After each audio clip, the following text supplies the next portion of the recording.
Bismillahirrahmanirrahim. Assalamu alaikum students. How are you? I hope all of you well. Regularly listen to my lectures and follow my instructions carefully.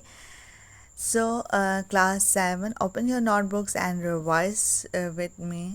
Your revision time start now. The disadvantages and advantages of living in urban areas.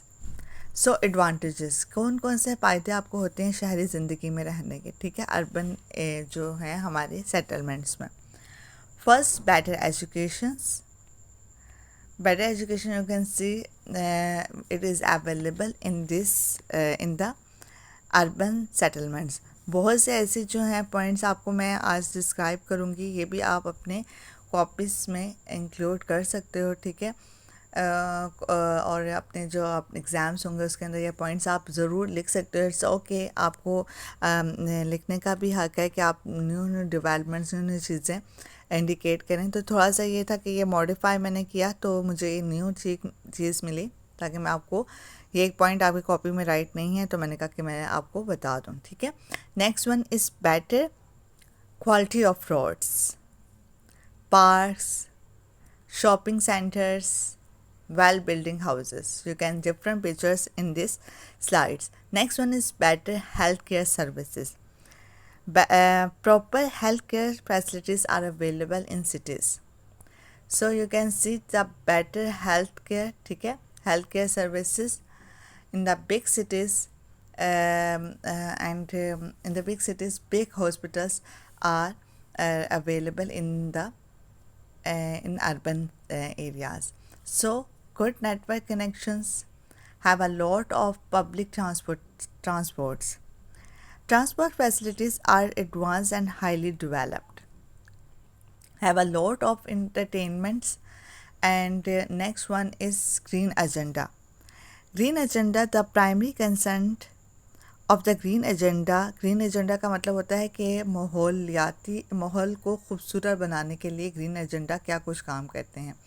आजकल हमारे यानी मतलब crops को और जो जितने भी हमारे जो इकोसिस्टम है उसको सही करने के लिए, उसको मेंटेन रखने के लिए कि जो हमारे इन्वायरमेंट है उसको किस तरह से हम क्लीन रख सकते हैं, उसको किस तरह से हेल्दी रख सकते हैं, तो उसके लिए अब ग्रीन एजेंडा काम करते हैं. और वो इकोसिस्टम जो होता है, इकोसिस्टम हमारे माहौलियाती निज़ाम है, ठीक है. माहौल में जो कुछ भी हम इनकी सराउंडिंग देते हैं वो हमारे इकोसिस्टम कहलाता है. और that depends on the everything, ठीक है. जितना भी हमारे इर्द गिर्द में जो माहौल है, जो कुदरती एनवायरनमेंट अल्लाह ताला ने हमें प्रोवाइड किया, उसको किस तरह से प्रिजर्व कर सकते हैं, एक ग्रीन एजेंडा का प्रोग्राम है. The primary concept of the green agenda is to maintain the ecosystem health for a sustainable development. Focus on issues of natural environment and ecosystem conditions and services such as water availability, housing, etc.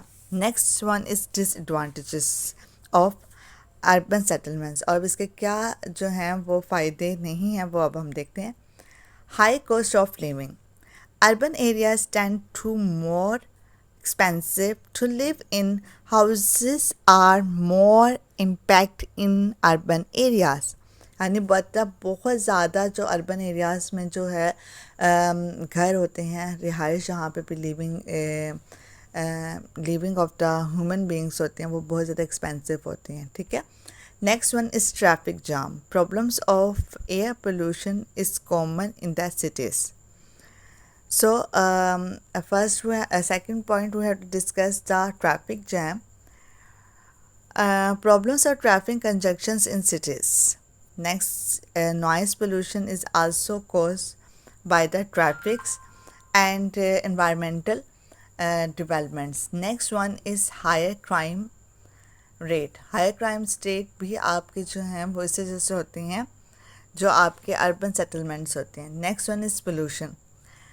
Problems of air pollution is common in cities, ठीक है. Air pollution आप देख सकते हैं, आपके air pollution जो होता है आपकी ट्रैफिक से भी होती है. पोल्यूशन जो ट्रैफिक के ज़रिए से जो धुआं का निकलता है, वो इंडस्ट्रीज़ में से जो आपके जो केमिकल्स थ्रू आउट हो रहे होते हैं, उस थ्रू आउट जो एयर में होते हैं उसकी वजह से भी एयर पोल्यूशन होती है. Next one is the brown agenda. Brown agenda में क्या होता है कि ये जो है ना आपकी जो अर्थ है वो पोल्यूशन वाली हो रही है, ठीक है, यानी मतलब हमारी अर्थ के ऊपर एयर पोल्यूशन भी हो रही है। इसी तरीके से आपका वेस्ट मैनेजमेंट सही नहीं होता, आपके जो है दरियाओं के ऊपर अक्सर लोग खाना खाने जाते हैं तो वहाँ पे अपने जो है वो चीज़ें फेंक देते हैं। तो ये सारा कुछ जो है ना वो एयर पोल्यूशन, वाटर मैनेजमेंट, डिसमैनेजमेंट कह सकते हैं, वेस्ट मैनेजमेंट भी हम कह सकते हैं। ये सारा प्रोसेस जो होता है वो ब्राउन एजेंडा कहलाता है। So we have to see the brown agenda refers to issues of safe water provisions. हमने पानी की हिफाजत करनी है, उसके लिए क्या किया जाता है, सैनिटेशंस एंड ड्रेनेज। सैनिटेशंस एंड ड्रेनेज जो सिस्टम होता है उसको सही तरीके से सिस्टम को सेट नहीं किया जा सकता। आप देख सकते हैं कि साथ से घरों के बाहर जो है पानी बिखरा हुआ है, ड्रेनेज सिस्टम प्रॉपर नहीं है।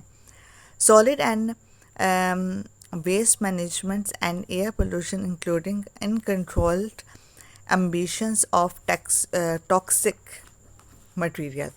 अब देख सकते हैं आप किस तरह से जो है वो दरिया के पास जो है गंदे कूड़े का ढेर लगा हुआ है, वेस्ट मैनेजमेंट सही तरीके से नहीं है और ये एयर पोल्यूशन का भी बायस बनती है। So today task is watch my video lectures, learn long question number 6 and Samuel number 3. So that's all from us. Thank you for listening. Allah Hafiz.